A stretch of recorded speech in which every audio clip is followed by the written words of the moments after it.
Alright, boys. Today we got a video by. Let me not fuck his name up. Alright, let me say his name correctly. Nearly on Red, man.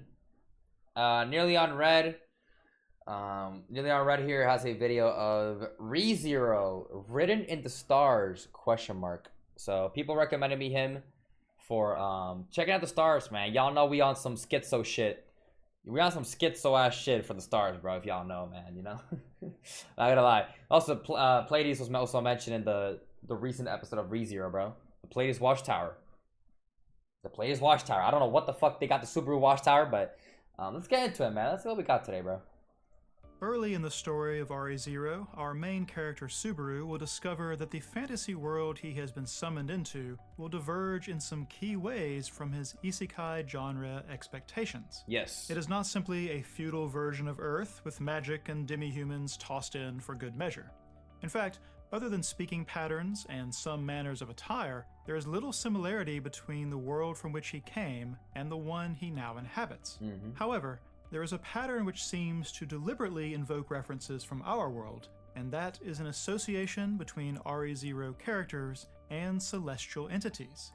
Some of these are more obvious than others, but one in particular I haven't seen mentioned before it came up in our rewatch discussions back in the spring, and we will save that one for last. This video is a result of those discussions, and so there may be spoilers from the director's cut, the 2 OVAs, and the shorts. However, there won't be any information from the source or Season 2 promotional material. Oh, sure. So I'll ask that any comments will respect those restrictions as well. Starting off then, Subaru himself is named for an asterism, a cluster of stars that we know as the Pleiades. Yes. That's not notable by... Yes, Pleiades being... Yeah, also known as the Seven Sisters, and Messiah 45. Yeah, Seven Sisters, the uniter, right? He's supposed to be uniting the Seven Sisters. One of them is not visible. One of them is not visible, so that meaning that probably has to do with Satella, the Witch of Envy. Meaning that the other 6 sisters, right, which actually would make a lot of sense, right?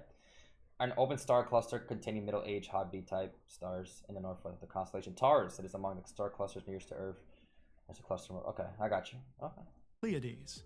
That's not notable by itself, as not only did Subaru come from our world anyway, that name is not uncommon for a Japanese light novel or anime character. Yes. However, we'll meet other characters with somewhat more unusual celestial names.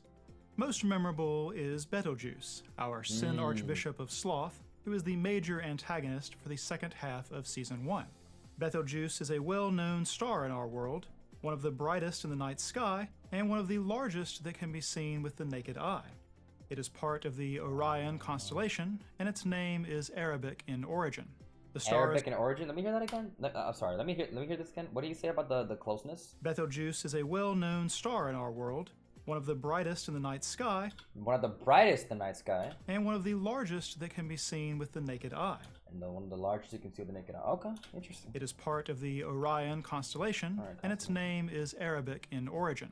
The star is also famous in part for expectations that it will go supernova sometime in the next 100,000 years, which in celestial terms is practically moments away. Okay. His name is thus a pretty obvious reference, and he's a pretty unforgettable character besides. It's far easier to miss another character with an unusual star name. Priscilla's helmeted knight goes by Al, but in a heated moment, Priscilla will refer to him by his full name. Yes, Aldebaran, the follower star, right? The follower. Aldebaran, a name he prefers she not use. This is another star name that is Arabic in origin, meaning the follower. Yes, the follower, meaning the follower, right? This Aldebaran is not a Tauri. Is an orange giant star about 65 light years from the sun in the zodiac constellation Taurus. It is the brightest star in Taurus and generally the 14th brightest, maybe star or some shit. Okay. The thing that it seems to be following, hence the name, is the Pleiades. Yes, he is the follower of Pleiades. See, like, that's so interesting. Like, what the fuck does that even... It's like, Subaru follower. Why does he follow Subaru, huh? Both seem to have looping powers, right? Both seem to have looping powers. Like, you know, the Alice Subaru theory is really, like... I really believed it, but, like, damn, it's, like, starting to, like, fade away from me. I don't know. Like people are like maybe I should like stop listening to people. I don't know. I feel like that's like a theory that I should like probably stick to because it's like something that I've been like preaching about. But I don't know, the way people are talking about it, like I don't know. It could be spoilers. I don't know. Maybe people have just like ruined it for me. Like people are just like oh, there's no fucking way, dude. Like there's no way, dude. I'm like, oh, okay. I'm like, okay. All right, bro. Like, oh, bro doesn't know about Arc 9 or whatever the fuck. I'm like, oh, okay. Okay, so I don't know. Maybe he's not Subaru, but so maybe if he's not Subaru, he's a follower though, right? He's still related to Subaru in some way. He follows Subaru. I don't know. Maybe looks up to him. Looks up to him. Why? How does he know so much about Subaru, right? Why does he know about Bako? He mentioned Bako. He also mentioned about Bako, considering that it's also a Subaru exclusive name. He mentioned Bako all the way back in season 3, episode 1. Technically, it takes place there because it was season 3, episode 5, break time. But it takes place there, and that was obviously way before, he even knew. And Subaru arrived here, obviously, not even like, dude, it hasn't even been that long. So it's like, how the fuck does he know about Bako? Bako's a nickname that only happened, obviously, when Subaru arrived. So it's like, how does Al know about that?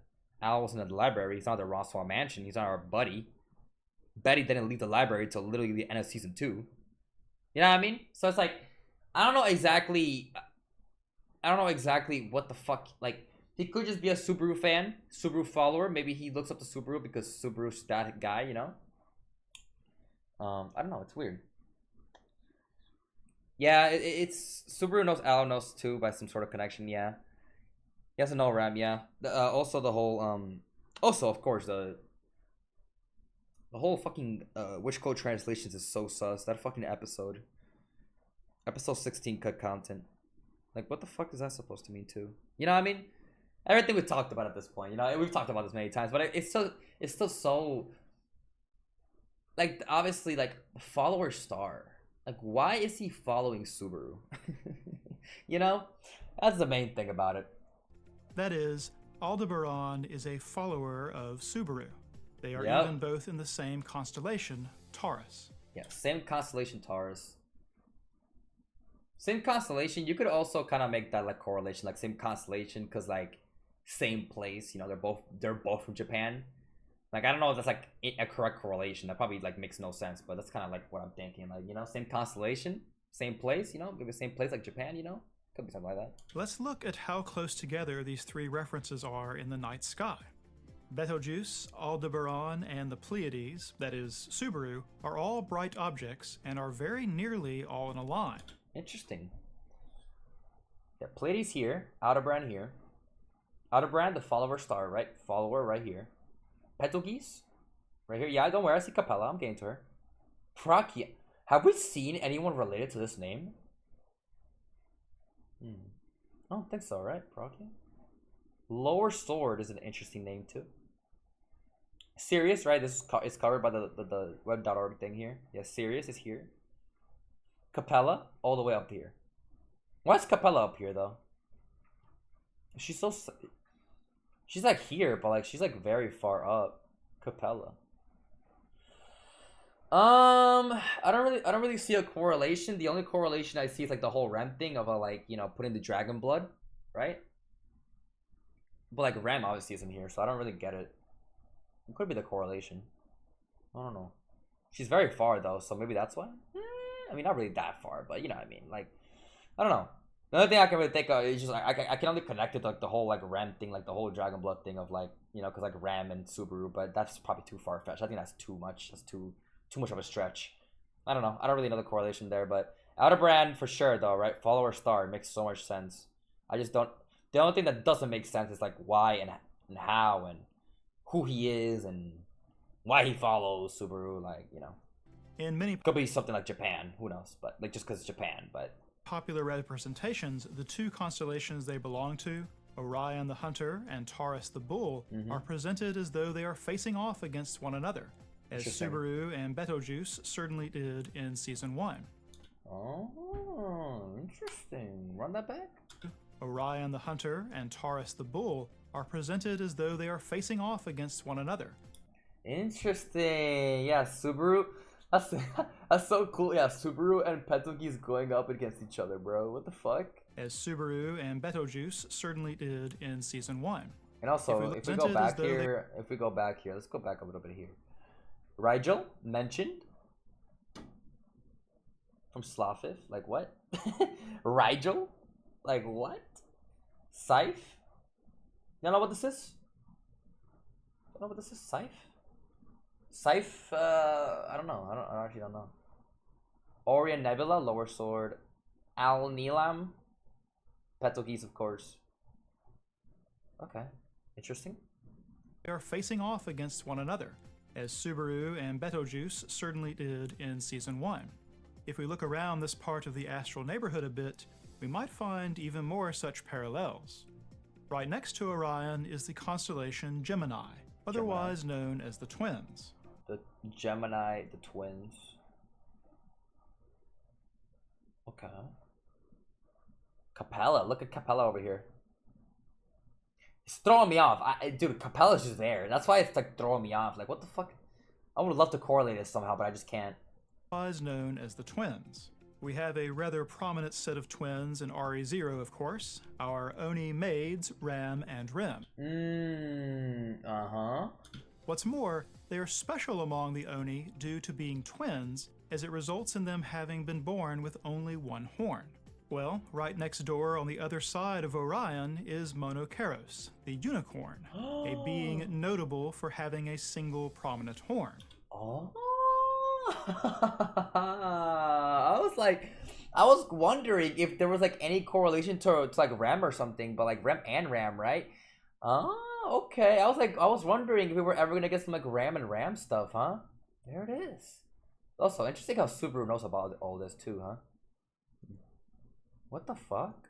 The other side of Orion is Monoceros, the unicorn, Monoceros, a being notable for having a single prominent horn. Wow. This constellation is actually flanked on both sides by the two dog constellations, Canis Major and Canis Minor. A one-horned entity surrounded by dogs? Where do I feel like I've seen that before? That's crazy. One-horned entity surrounded by dogs. That is so genius. What? Yo, Tape, bro. What the fuck are you cooking, bro? Two dog constellations, Canis Major and Canis Minor. Son.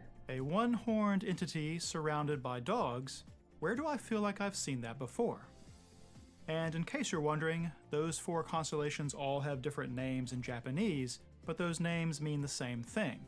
Twins, unicorn, big dog, and small dog. Back nearer to Subaru, one constellation that borders Taurus is Cetus, otherwise known as the Whale.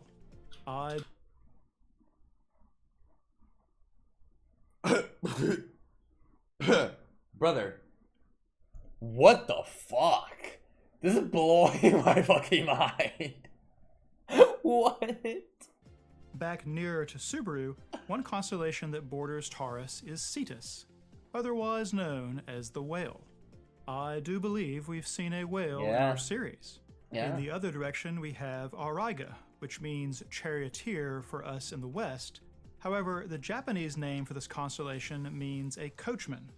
And also, he's not going to mention Capella, because Capella, at this time, is also a spoiler, so I think, right? I don't know how old this video is. A driver of a coach. Perhaps like our... Driver of a coach? Run that back, sorry, I paused really weird there. Which means charioteer for us in the West. However, the Japanese name for this constellation means a coachman, or a driver of a coach.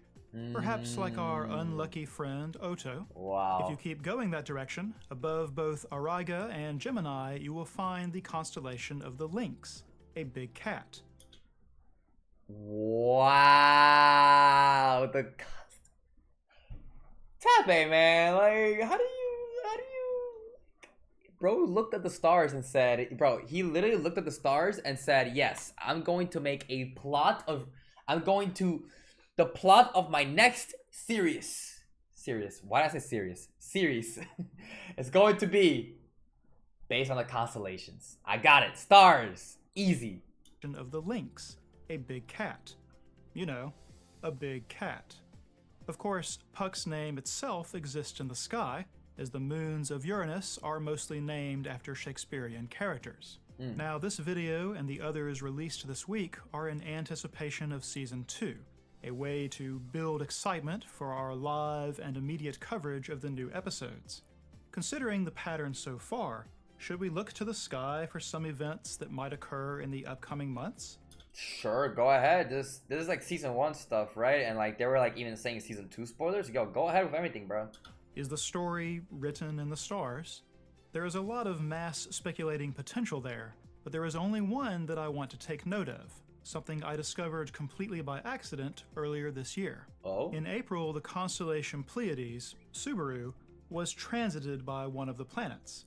That means that the planet crosses the same place in the sky, between us and the stars behind. Right. The planet in question is Venus, named for the goddess of love, called Aphrodite in the Greek. Now, love is a subject with a lot of focus in RE0, as we have several examples, both of different... Love. Love. Love, love, love. Love, wait. Types of love, and of healthy and unhealthy affection between characters, oftentimes directing their actions. If you're looking for a goddess of love character that would pass through Subaru, there are a couple of reasonable suggestions. One is Amelia, since she is the object of his affection and the thing that drives him. Having his love go through healthier and unhealthier stages is a large part of the story, and his own satisfaction waxes or wanes depending on his proximity to her.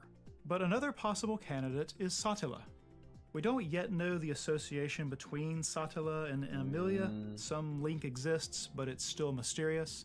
However, Satila is also associated with love in a few ways. One is that Betty describes her as being starved for love, something that has always struck me as likely to be important to the story. You know, this line right here, huh? Man, it's like every ReZero line. It's just like Season 2, Episode 8, right?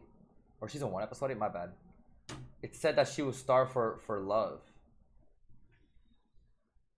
Like, this is crazy. She was starved for love. Like, you know what I mean? Like, even all the way back then, huh? That's wild. Being starved for love, something that has always struck me as likely to be important to the story, perhaps key to her motivations. Another is Betelgeuse and the language he uses to describe devotion to the witch. There we go, yeah. The reason I kept saying love, love, love is because of this, by the way. When he mentioned the love god, or like the love or whatever the fuck, right? When he was like piercing through Subaru, right?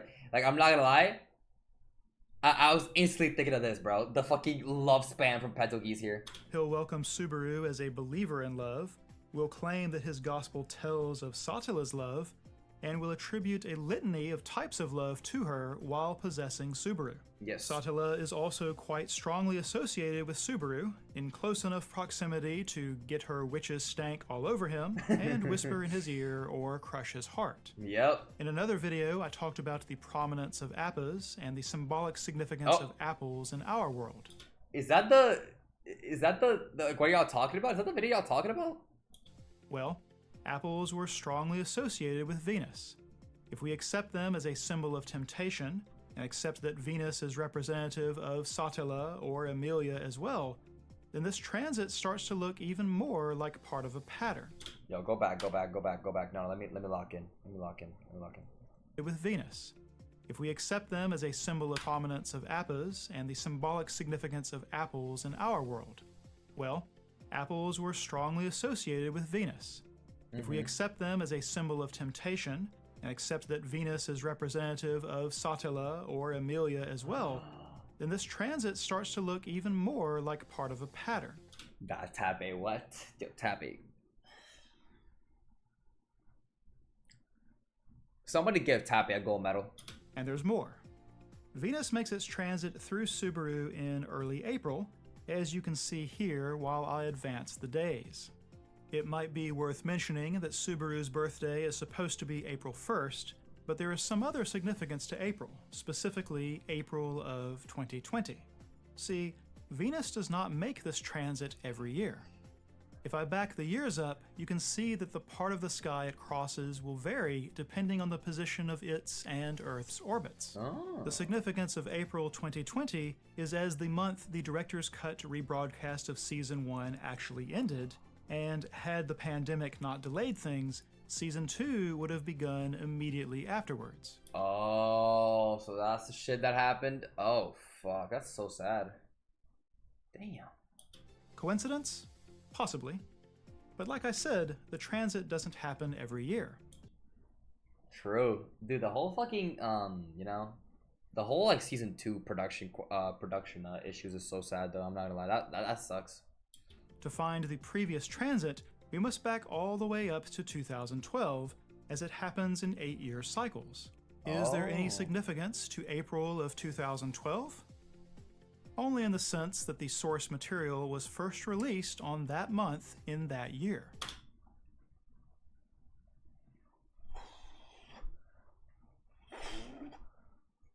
What? What? What? What the fuck? This blow my fucking mind. Is there any transit doesn't happen every year? To find the previous transit, we must back all the way up to 2012, as it happens in 8-year cycles. Okay. Is there any significance to April of 2012? Only in the sense that the source material was first released on that month in that year. The story quite literally began around the conjunction of Venus and Subaru in the sky, just as the actual narrative begins with Subaru coming into contact with Emilia and Satella.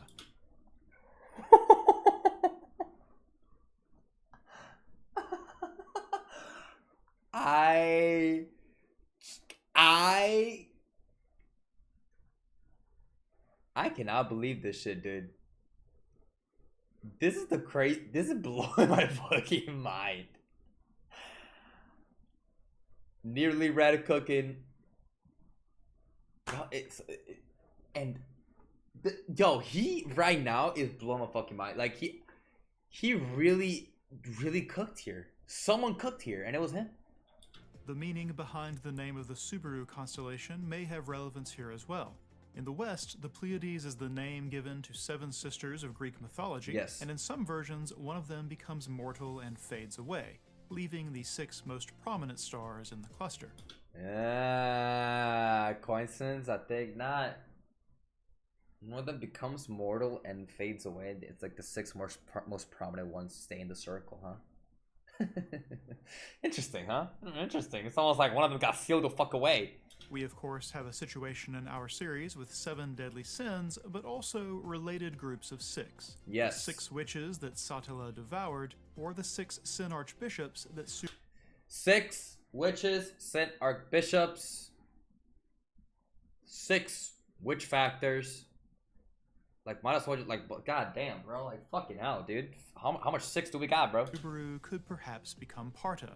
Subaru in Japanese gets its name from meaning to unite or bunch together as the star cluster does, and also is represented as 6 main stars, as in the car manufacturer logo of the same name. Our character... This is crazy. What's throwing me off is the fact that the fucking logo, the Subaru 1, 2, 3, 4, 5, 6. Our character Subaru seems to be united together with Satella in some way, and it's implied he could join the 6 archbishops in some circumstance as well. Is his possible fate right there in his name? It may be worth pointing out that the OVA Memory Snow even makes a self-aware reference to the night sky, and that every star has its own name and story. Yes. Subaru will attempt to share his astronomical knowledge, but in typical fashion for the series, his expectations are somewhat overturned, as the orientation of the sky is different from Earth's, and the origin of his name is met with ridicule rather than wonder. Perhaps we should take this warning under advisement, and not assume that these observations will match up in the way we expect. No, that's what they want you to think. No. Nearly red, that's what they want you to think, bro. No, they line up, bro. They line up. There sure are a lot of coincidences, though. Yes. I know that I'll be keeping my eye on the sky for possibilities. For as sure. we start to learn the next part of the story. Wow. That was amazing. Is that it? Yeah. That was amazing. Mr. Nearly Red, bro. That was amazing. He cooked. Bro cooked. And it's just interesting to think about that Tape. Like, what is Tape's mind on, bro? Oh, sorry. Oh, sorry. Sorry for the yawn. Jesus Christ. It just goes to show that, like, Tape, like, I think it's very impressive what Tape also does with, like, the story. Like, how the fuck did he... How does he think of this? He really thought of all this, bro. Like, he pretty much just said, yo, the story's in the sky, bro. The story's in the sky, bro. Y'all want to know the story? Look up. That's crazy. Y'all want to know the story? Look up. Dude, what an amazing video, man. Yo, thank you so much, Nearly Red, bro. That was an amazing video, bro. W, bro. You cooked, man. I'm telling you. This star shit. Yo, this ain't no coincidence, dude. Don't say it's a coincidence. Believe in yourself, bro. This shit makes sense, bro. It does make sense, man. That's gonna be it for today's video, man. If y'all enjoyed and you're new, subscribe. Leave a like down below. The full uncut version to all the ReZero episodes will be on the Patreon. As always, have a good day, and I'll see you guys next time.